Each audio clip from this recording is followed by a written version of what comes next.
Assalamualaikum warahmatullahi wabarakatuh. Innal hamdalillah nahmaduhu wa nasta'inuhu wa nastaghfiruh wa na'udzu billahi min shururi anfusina wa min sayyiati a'malina. May yahdihillahu fala mudilla lahu wa may yudlil fala hadiya lahu. Asyhadu an la ilaha illallah wahdahu la syarika lahu wa asyhadu anna Muhammadan 'abduhu wa rasuluhu la nabiyya ba'dahu. Allahumma salli ala sayyidina Muhammadin wa ala alihi wa ashabihi ajma'in. Amma ba'du. Segala puji bagi Allah, Tuhan semesta alam, yang telah menciptakan kita dan memberikan nikmat dan karunia-Nya yang luar biasa, yaitu khususnya nikmat iman dan Islam, sehingga kita tetap istiqomah dalam menjalankan risalah yang disampaikan oleh baginda kita Nabi Muhammad SAW.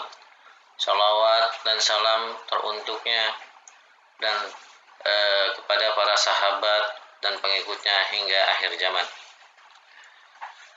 Hadirin sekalian, pada pertemuan kali ini kita akan mencoba membahas tentang pengertian ahli sunnah wal jamaah.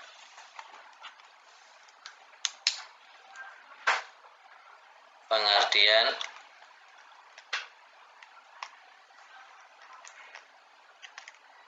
apa itu ahlus sunnah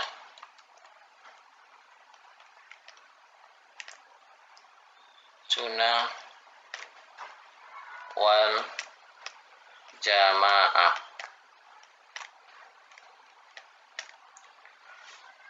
Hadirin sekalian,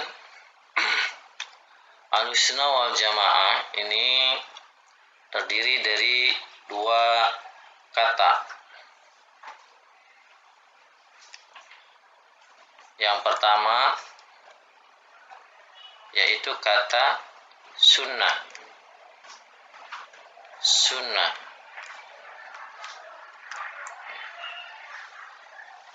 Definisi sunnah bisa kita pelajari melalui dua pengertian. Yang pertama yaitu pengertian menurut bahasa, dan yang kedua adalah pengertian secara istilah.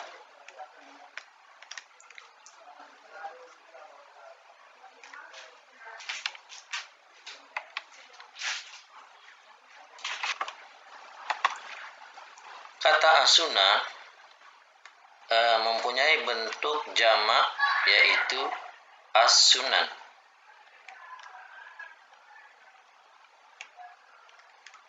Yang secara umum atau secara bahasa berarti artinya adalah sejarah,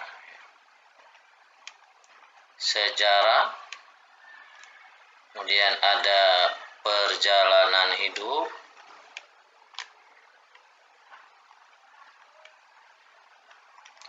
kemudian ada artinya adalah jalan atau metode yang ditempuh. Jadi menurut bahasa as-sunnah ini memiliki kata jamak yaitu as-sunan, yang artinya adalah sejarah, perjalanan hidup, jalan, dan metode yang ditempuh. Sunnah dalam bahasa ini beberapa ulama berpendapat seperti Ibnu Mandur. Beliau berkata bahwa sunnah makna awalnya adalah jalan yang ditempuh oleh para pendahulu yang akhirnya ditempuh oleh orang lain sebelumnya. Ini perkataan beliau ada di kitab Lisanul Arab bab sunan. Menurut Ibnu Mandur, Sunnah adalah jalan yang ditempuh, ya, sehingga jalan ini diikuti oleh orang lain, ya, orang lain sesudahnya. Nah, itu menurut Ibnu Mandur. Kemudian ada ulama Ibnu atau yang disebut dengan At-Tanawi. Beliau berkata bahwa as-sunnah secara bahasa adalah sebuah jalan, baik itu jalan yang terpuji maupun jalan yang buruk. Ini menurut At-Tanawi, ya. Kemudian ada dari Ibnu Atsir berkata dalam kitab hadis riwayat dalam kitab, ya, An-Nihaya, dia menyampaikan hadis riwayat Bukhari nomor 345, ya. Kata beliau, dalam hadis berulang kali disebutkan kata as-sunnah dan pecahan katanya. Makna ini juga disebut dalam hadis, ya, yang artinya kalian akan mengikuti jalan orang-orang yang sebelum kalian, sejengkal demi sejengkal, sehasta demi sehasta, sampai kalau mereka masuk lubang biawak pun kalian akan ikut. Ini menurut Ibnu Atsir, ya, yang menyampaikan pengertian sunnah ini dari hadis Rasulullah SAW yang terdapat pada hadis riwayat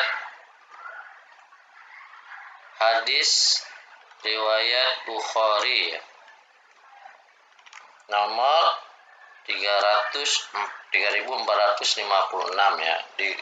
Begitupun di kitab Fathul Bari, ya. Begitu juga bila dikatakan sholat, misalkan ada perkataan sholat witir itu sunnah, maka maknanya adalah jalan atau hal yang diperintahkan dan dilaksanakan para sahabat dan Rasulullah SAW, ya. Kalau ada perkataan sholat witir itu adalah sunnah, maka maknanya adalah jalan atau hal yang diperintahkan dan dilaksanakan para sahabat dan Rasulullah. Sholat witir berarti yang dikerjakan oleh Rasulullah dan sahabat dan dijadikan jalan yang bisa diikuti oleh orang sesudah Rasulullah dan sahabat.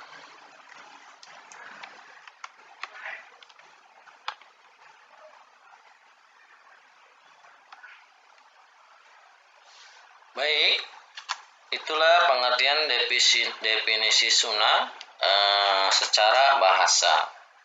Selanjutnya kita akan mencoba menguraikan as-sunnah menurut atau secara istilah, ya.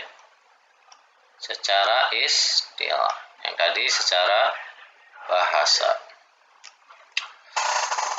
Menurut istilah atau secara istilah, as-sunnah ini bermakna berbeda-beda, ya. Tergantung dari disiplin ilmu apa kita memandangnya. Sedangkan dalam studi akidah,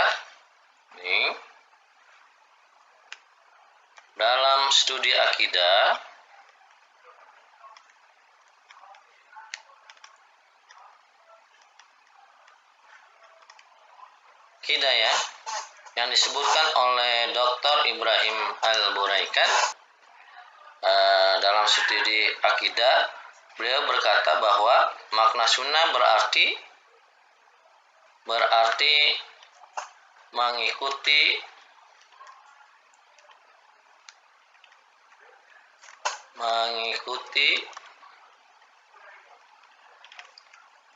akidah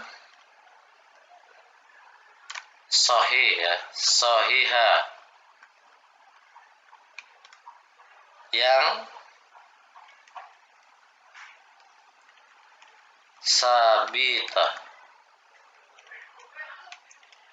atau dalam artian berdasar pada Al-Quran dan Sunnah Rasulullah Shallallahu Alaihi Wasallam. Ya, saya ulang.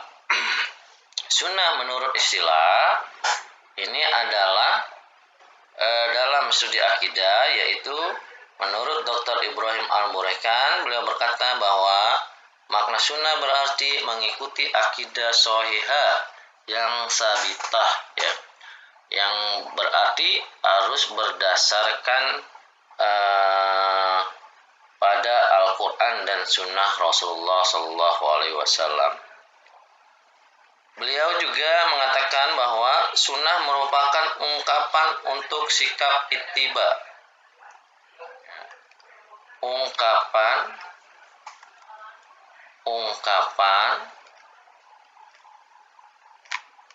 untuk sikap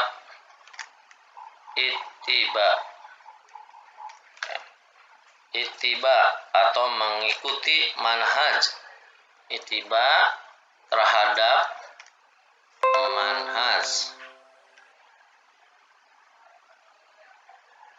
manhaj Alkitab dan As-Sunnah An-Nabawiyah dalam persoalan baik usul maupun furu. Dalam persoalan usul maupun furu.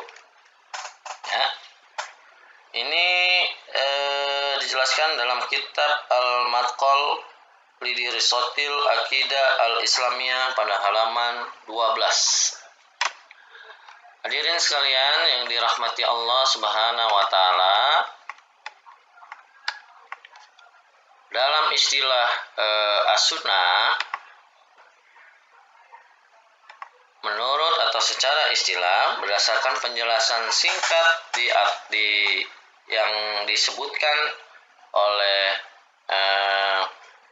Dr. Ibrahim Al-Buraikan tersebut, bisalah kita pahami bahwa Ahlus Sunnah adalah orang yang mengikuti, ya, ini orangnya, ya. Ahlus Sunnah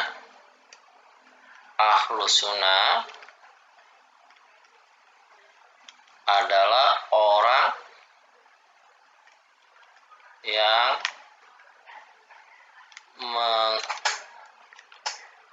mengikuti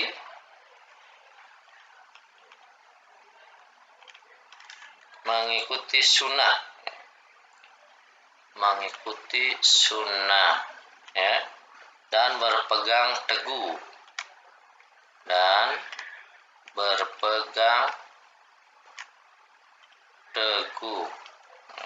dengan sunnah tersebut, yaitu para sahabat dan setiap muslim yang mengikuti jalan mereka sampai hari kiamat. Ya. Di sunnah, yang menjalankan sunnah disebut dengan Ahlus Sunnah. Ahlus Sunnah adalah orang yang mengikuti sunnah dan berpegang teguh terhadap sunnah tersebut, ya, yaitu sunnah para sahabat, sunnah Rasulullah, ya, dalam persoalan usul maupun furu sampai hari kiamat. Ya. Sehingga Ahlus Sunnah bukanlah monopoli golongan tertentu, dan lebih dari itu, Ahlus Sunnah bukan sekedar nama saja, akan tetapi ia merupakan sebuah manhaj. Ya, Ahlus Sunnah adalah sebuah manhaj yang yaitu jalan hidup para sahabat, ya, merupakan sebuah manhaj. Ya, yang ketiga,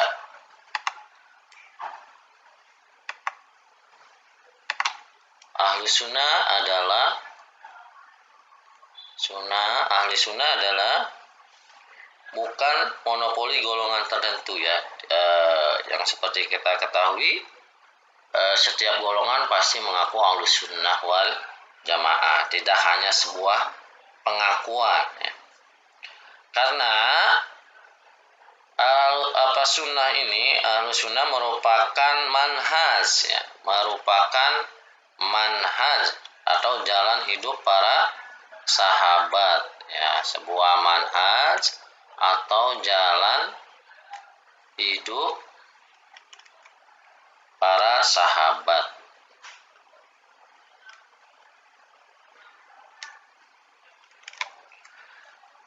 Oleh karenanya, hadirin sekalian, kita janganlah terjebak dengan pengakuan ya, karena ukurannya sudah jelas ya, bukan namanya, namun sesuai atau tidaknya jalan hidup kita dengan petunjuk Rasulullah SAW dan para sahabat ya.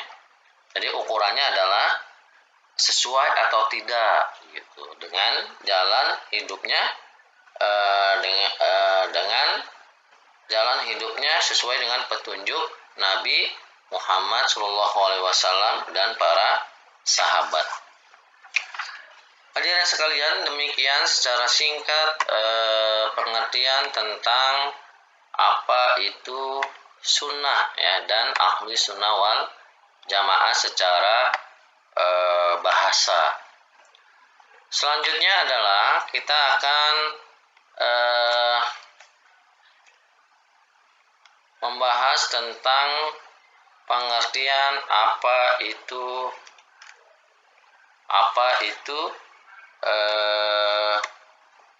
jamaah ya, definisi jamaah ya, terdapat dua istilah ya. Jamaah, ada sunnah, ada jamaah. Ini pengertian al-sunnah ya, pengertian sunnah wal jamaah.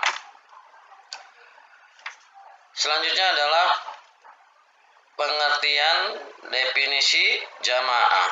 Itu kita bisa temukan melalui satu pengertian dari jamaah secara bahasa. Kata jamaah secara bahasa artinya kelompok.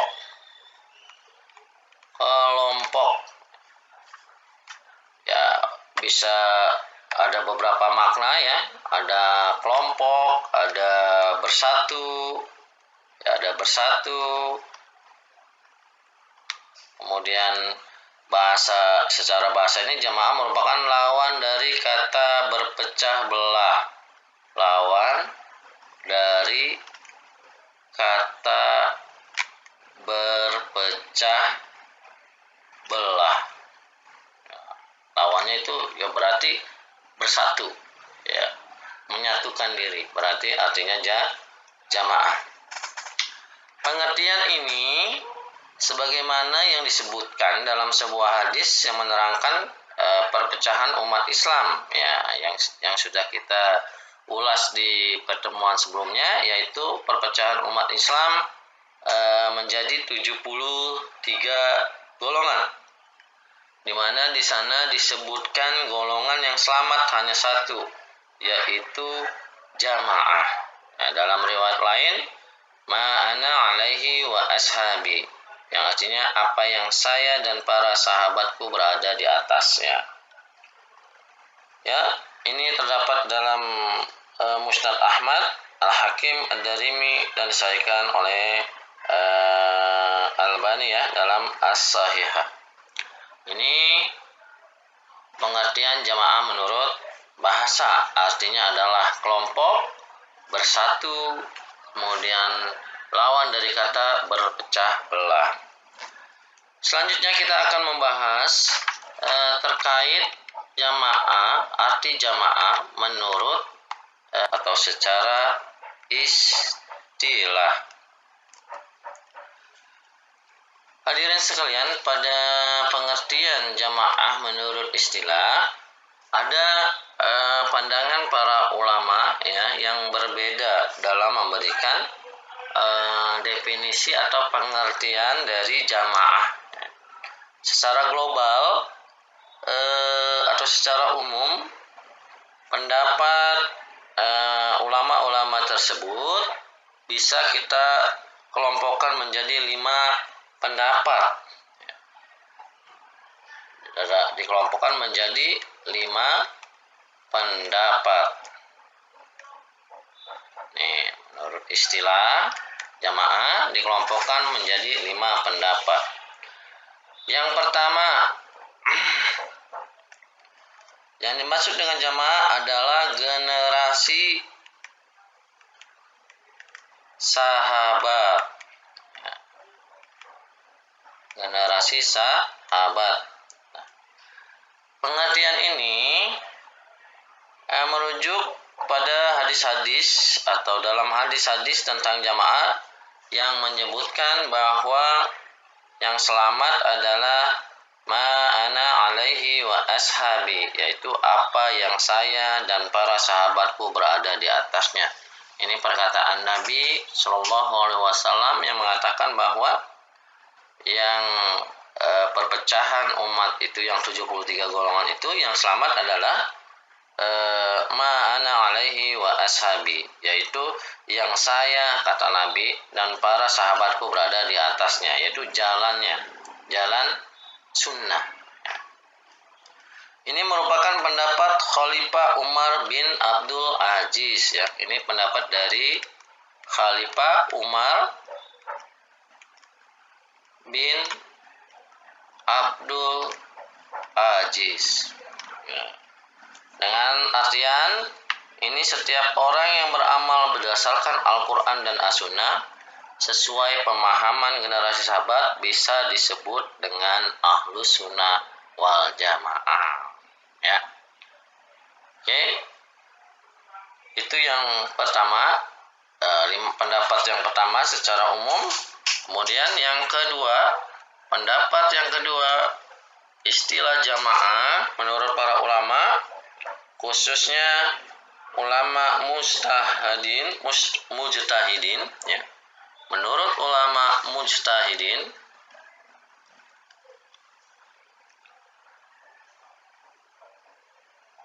yang kedua adalah yang dimaksud dengan jamaah adalah para ulama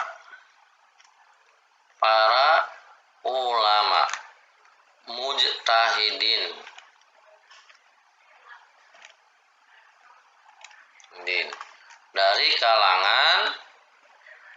dari kalangan ulama hadis,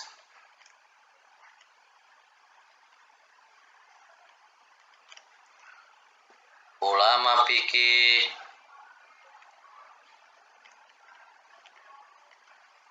dan lain-lainnya ya, dan ulama-ulama lainnya.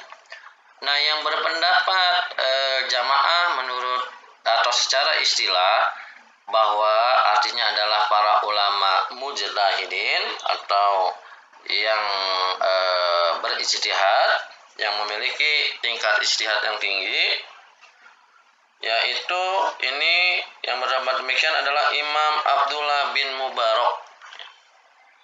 Ini Imam Abdullah bin Mubarak. Kemudian ada Ishaq bin Rawahi, Ishaq bin Rahawi. Kemudian ada Imam Tirmizi,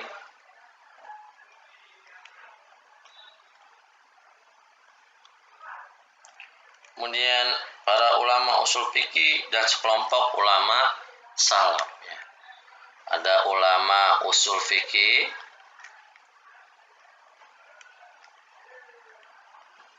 dan sekelompok ulama salaf.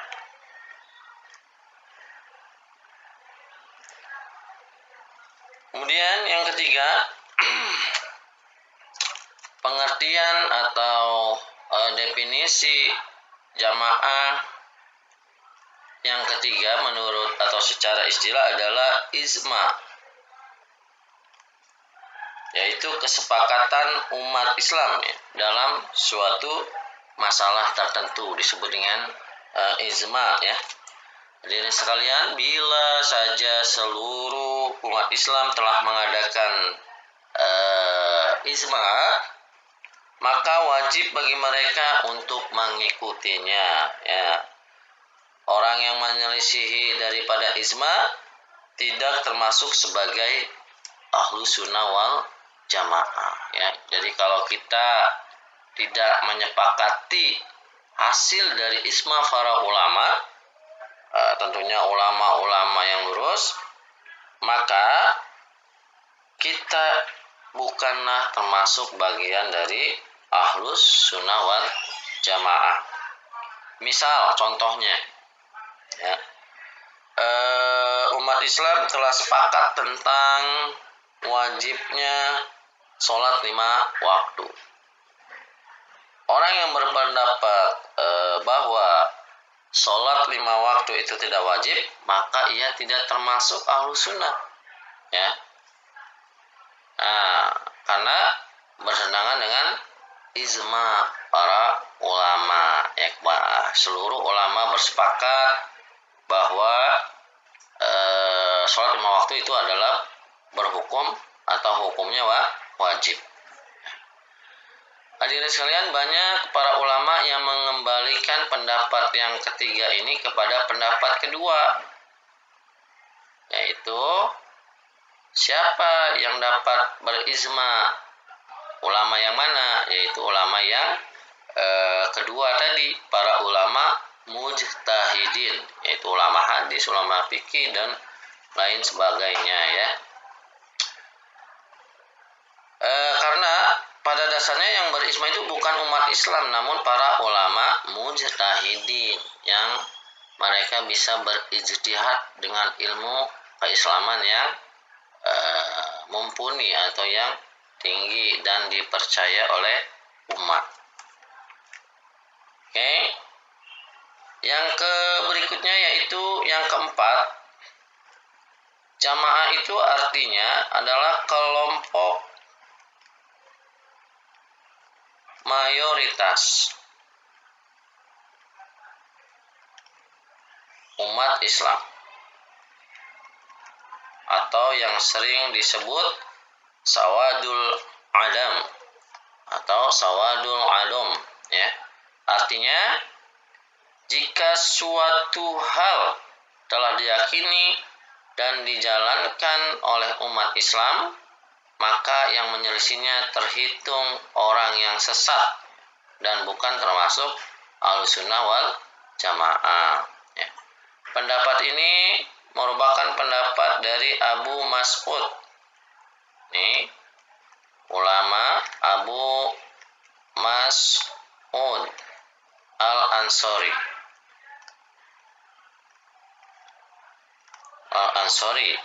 kemudian ada Uqbah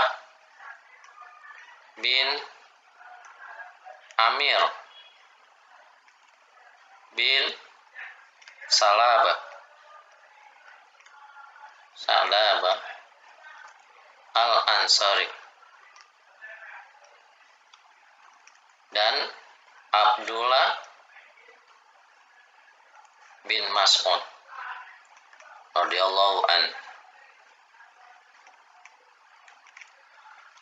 ya.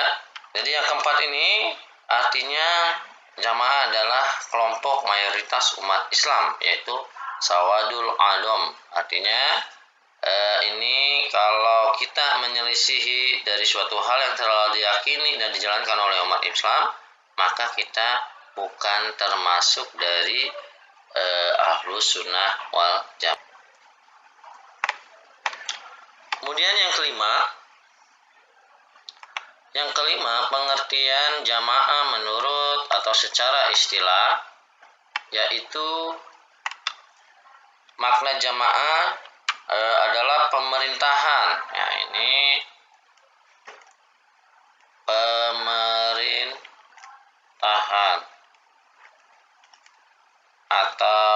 pemerintahan negara Islam ya, dalam artian khilafah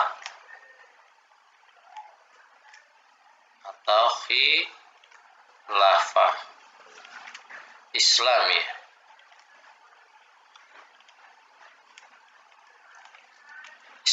Dengan seorang imam atau khalifah. Dalam pengertian ini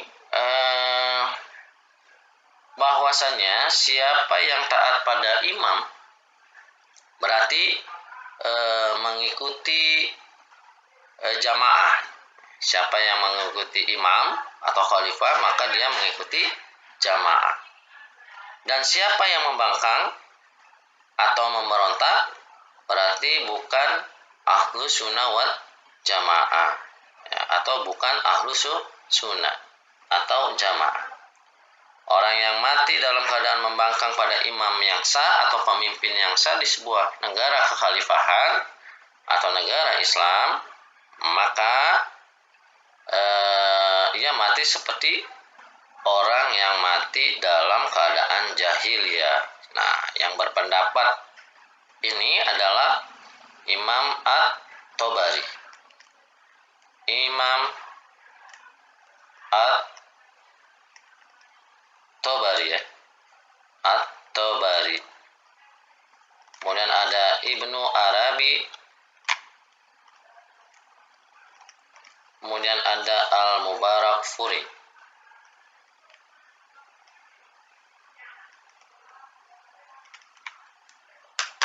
Hadirin sekalian, dari kelima pendapat di atas, para ulama menyimpulkan ya bahwa makna jamaah pada dasarnya berkisar pada dua makna pokok. Nanti bisa dianalisa maknanya melalui berkisar atau melalui dua aspek, yaitu aspek ilmiah dan aspek politik. Nah, di pertemuan selanjutnya kita masih dalam pembahasan definisi Ahlus Sunnah wal Jamaah. Nah, akan kita bahasnya selanjutnya adalah bagaimana pandangan para ulama dari aspek ilmiah memandang pengertian Ahlus Sunnah wal Jamaah dalam aspek ilmiah dan aspek politik. Kemudian kita akan mendapatkan definisi Ahlus Sunnah wal Jamaah ya. Kemudian kita akan membahas kembali bagaimana atau sebab penamaan Ahlus Sunnah wal Jamaah. Kenapa disebut dengan Ahlus Sunnah wal Jamaah, sebabnya kenapa. Kemudian kita akan membahas tentang sebutan-sebutan lain ya bagi Ahlus Sunnah wal Jamaah. Nanti disebut Ahlus Sunnah wal Jamaah itu disebut dengan Ahlul Hadis, Ahlul Atsar, Salaf dan lain sebagainya di pertemuan atau video selanjutnya ya, di video yang kedua tentang pengertian Ahlus Sunnah wal Jamaah. Semoga bermanfaat, semoga kita dapat bertemu lagi di video selanjutnya. Wabillahi taufiq wal hidayah. Wassalamualaikum warahmatullahi wabarakatuh.